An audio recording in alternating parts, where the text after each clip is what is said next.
Salam, selamat pagi Bapak Ibu dan Saudara-saudara terkasih.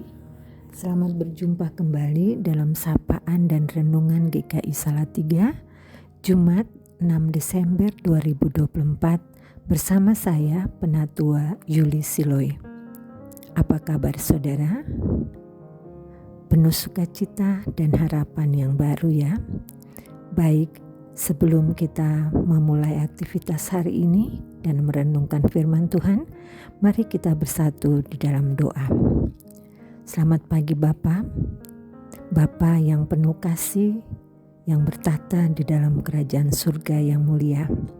Kami mengucap syukur dan terima kasih atas perlindungan dan kasih Bapa, sehingga kami boleh menikmati hari baru dengan udara yang segar serta nafas hidup yang Tuhan berikan buat kami.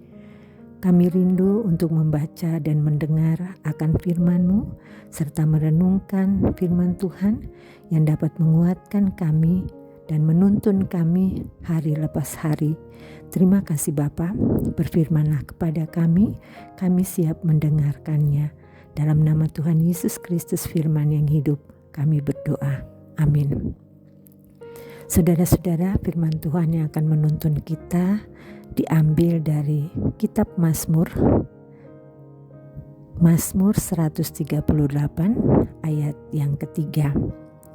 Mazmur 138 ayatnya yang ketiga. Pada hari aku berseru, Engkau menjawab aku dan menambahkan kekuatan dalam jiwaku. Saudara-saudara, judul tema renungan kita, Hadiah dari Kristus. Saudara-saudara yang terkasih, kita semua pasti senang apabila mendapat hadiah, bukan? Atau kita juga senang memberi hadiah terlebih kepada orang-orang yang kita kasihi. Nah, ada sebuah ilustrasi demikian. Di hari ulang tahun, seorang wanita menerima kiriman satu buket bunga dari suaminya. Sang suami adalah prajurit yang sedang ditugaskan ke daerah konflik di Timur Tengah. Tak lama kemudian ia menerima telepon dari suaminya yang memberinya ucapan selamat. Saat masih menelepon, pintu rumah wanita itu diketuk. Setelah dibuka, ternyata suaminya sudah berdiri di depan pintu. Ya, ia baru saja pulang dari medan perang dan ingin memberi kejutan kepada istrinya. Betapa gembira sang istri kehadiran suaminya adalah kado yang jauh lebih bernilai dari benda apapun yang bisa ia kirimkan. Nah, saudara-saudara, tak ada yang bisa menggantikan kehadiran. Mungkin kita kadang menyepelekan dampak kehadiran seseorang. Tapi begitu ia tidak ada lagi, barulah kita merasa kehilangan. Pemazmur mengalami satu pergumulan yang berat. Maka ia lalu berdoa kepada Tuhan. Apa yang diberikan Tuhan? Apakah Tuhan kemudian segera melenyapkan musuh-musuhnya? Tidak.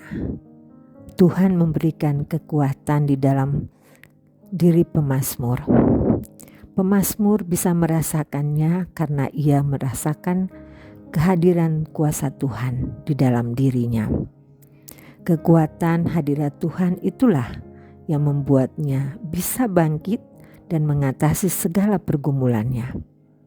Banyak orang berdoa hanya agar masalahnya selesai. Mereka tak sadar bahwa ada hal yang jauh lebih penting untuk kita minta, yaitu meminta Dia hadir di dalam hidup kita. Masalah kita memang masih ada, tapi saat Ia hadir bersama kita, bukan hanya Ia akan menolong kita, tapi kita akan memiliki pengalaman luar biasa bersama Tuhan. Saudara-saudara yang terkasih, kelahiran Yesus adalah hadiah terbesar Tuhan kepada kita. Betapa tidak, Tuhan hadir secara jasmani dan benar-benar bisa dirasakan oleh panca indera manusia. Tentu bukan sekedar hadir, tapi Ia lahir untuk melayani, menjadi teladan, dan terutama menjadi pengganti kita untuk menanggung hukuman maut yang mestinya kita terima karena dosa-dosa kita. Berkat kehadiran dan karya penebusannya, kita kini bisa kapan saja datang kepada Tuhan.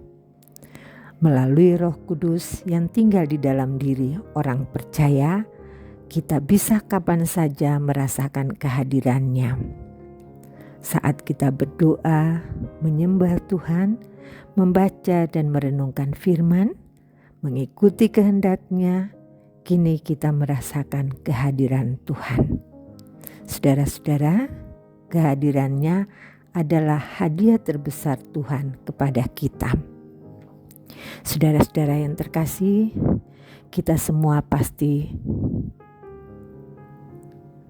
teruslah berjaga-jaga dan berdoa dan siap menanti kedatangan-Nya. Kehadiran-Nya ajaib, kasih-Nya pun ajaib dan besar. Ia selalu ada untuk kita. Berharaplah kepada-Nya. Di masa Advent ini, di masa penantian kita, teruslah bekerja dengan setia dan tekun, serta selalu taat, hindari setiap dosa, dan teruslah berubah dalam kasih dan penyertaan Tuhan. Dia ada selalu bersama-sama dengan kita. Percayalah dan mengimaninya. Kasih dan anugerah Tuhan Yesus Kristus selalu baru setiap hari. Mari kita berdoa. Terima kasih Bapa yang baik atas penyertaan dan kemurahan hati-Mu kepada kami. Roh Kudus, tolonglah kami agar selalu kuat dan berjaga-jaga menanti kedatangan Tuhan di bumi ini. Ampuni salah dan dosa kami ya Bapa, agar kami layak di hadapan-Mu. Kiranya kasih, anugerah dan karunia Tuhan menyertai langkah kami dalam beraktivitas di hari ini, terus kekal sampai selama-lamanya. Di dalam nama Tuhan Yesus Kristus kami berdoa, memohon dan bersyukur. Amin. Semangat pagi saudara, selamat berkarya, selalu diberkati dan menjadi berkat. Haleluya.